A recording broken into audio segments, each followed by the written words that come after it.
श्रीमद् भागवत महापुराण स्कंद 8 अध्याय 22। श्री सुखदेव जी कहते हैं, परीक्षित, इस प्रकार भगवान ने असुरराज बलि का तिरस्कार किया और उन्हें धैर्य से विचलित करना चाहा, परंतु वे तनिक भी विचलित न होते हुए बड़े धैर्य से बोले। दैत्यराज ने बलि ने कहा, देवताओं के आराध्य देव, आपकी कीर्ति बड़ी विचित्र है। क्या आप मेरी बात को असत्य समझते हैं? ऐसा नहीं है, मैं उसे सत्य कर दिखाता हूँ। आप धोखे में ना पड़ें। आप कृपा करके अपना तीसरा पैर मेरे सिर पर रख दीजिए। मुझे नरक में जाने का अथवा राज से च्युत होने का भय नहीं है। मैं पास में बंधने अथवा अपार दुख में पड़ने से भी नहीं डरता। मेरे पास फूटी कौड़ी भी ना रहे अथवा आप मुझे घोर दंड दें, यह भी मेरे को भय का कारण नहीं है। मैं डरता हूँ तो केवल अपनी अपकीर्ति से। अपने पूजनीय गुरुजनों के दिया हुआ दंड के जीवन मात्र के लिए अत्यंत वांछनीय है, क्योंकि वैसा दंड माता पिता भाई सुहृदय भी मोहवश नहीं दे पाते। आप छिपे रूप से अवश्य ही हम असुरों को श्रेष्ठ शिक्षा दिया करते हैं, अतः आप हमारे परम गुरु हैं। जब हम लोग धन, कुलीनता, बल आदि के मद से अंधे हो जाते हैं, तब आप उन वस्तुओं को हमसे छीनकर हमें नेत्रदान करते हैं। आपसे हम लोगों का जो उपकार होता है उसे मैं क्या बताऊं।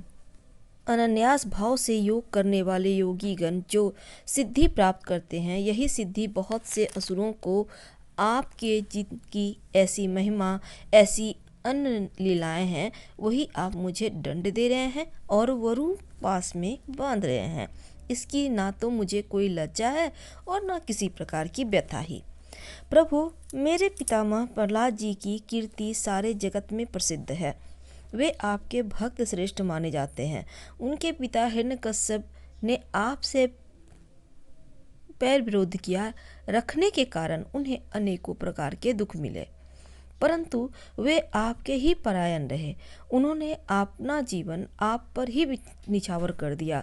उन्होंने यह निश्चय कर लिया कि शरीर को लेकर क्या करना, जब यह एक दिन साथ छोड़ ही देता है।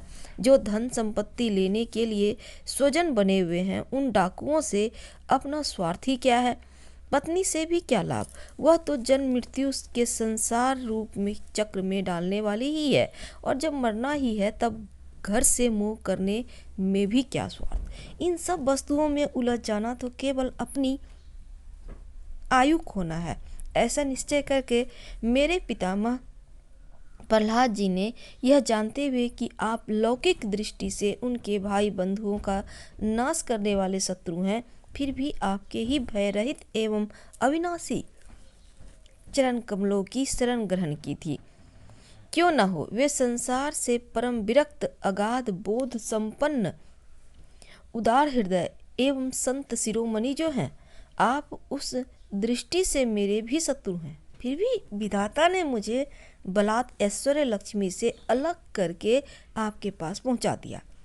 अच्छा ही हुआ, क्योंकि ऐश्वर्य लक्ष्मी के कारण जीव की बुद्धि जड़ हो जाती है और वह समझ नहीं पाता कि मेरा यह जीवन मृत्यु के पंजे में पड़ा हुआ और अनित्य है। श्री सुखदेव जी कहते हैं, राजा बलि इस प्रकार कह ही रहे थे कि उदय होते हुए चंद्रमा के समान भगवान के प्रेम पात्र प्रहलाद जी वहां आ पहुँचे। राजा बलि ने देखा कि मेरे पितामह बड़े श्री संपन्न हैं, कमल के समान कोमल नेत्र हैं, लंबी लंबी भुजाएं हैं, सुंदर ऊंचे श्यामल शरीर पर पीताम्बर धारण किए हुए हैं। बलि इस प्रकार वरुण पास में बंधे हुए थे, इसलिए प्रहलाद जी के आने पर जैसे पहले वे उनकी पूजा किया करते थे, उस प्रकार ना कर सके। उनके नेत्र आंसुओं से चंचल हो उठे, लज्जा के मारे मुंह नीचा हो गया। उन्होंने केवल सिर झुकाकर उन्हें नमस्कार किया। प्रहलाद जी ने देखा कि भक्त वत्सल भगवान वहीं विराजमान है। सुनंद, नंद आदि पार्षद उनकी सेवा कर रहे हैं। प्रेम के उद्वेग से प्रहलाद जी का शरीर पुलकित हो गया।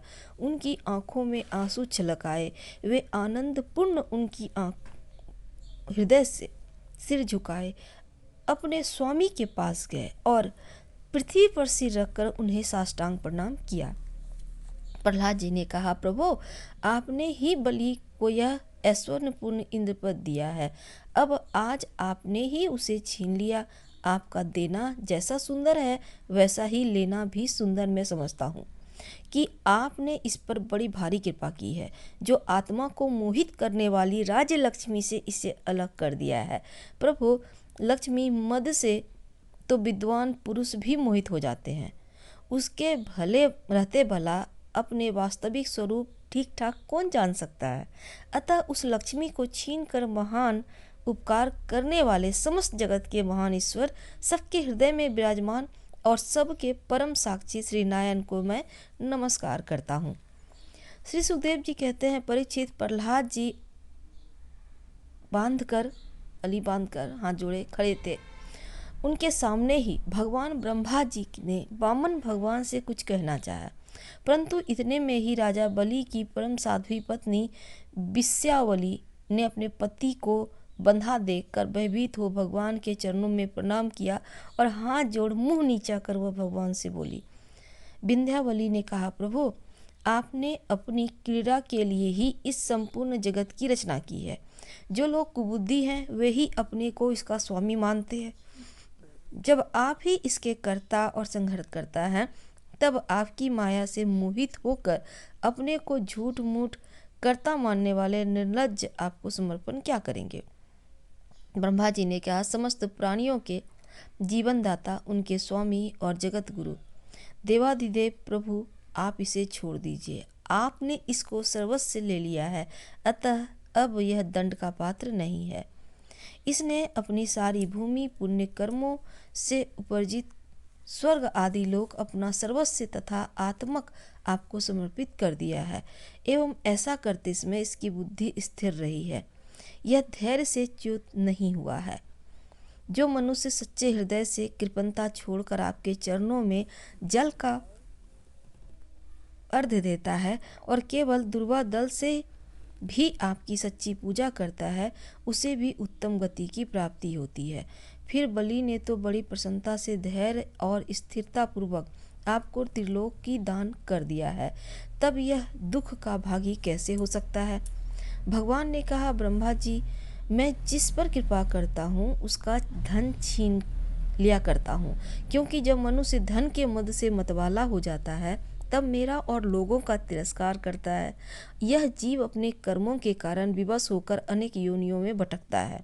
जब कभी मेरी बड़ी कृपा से मनुष्य शरीर प्राप्त करता है, मनुष्य योनियों में जन्म लेकर यदि कुलीनता, धर्म, अवस्था, कर्म रूप, विद्या, ऐश्वर्य और धन आदि के कारण घमंड न हो जाए तो समझना चाहिए कि मेरी बड़ी ही कृपा है।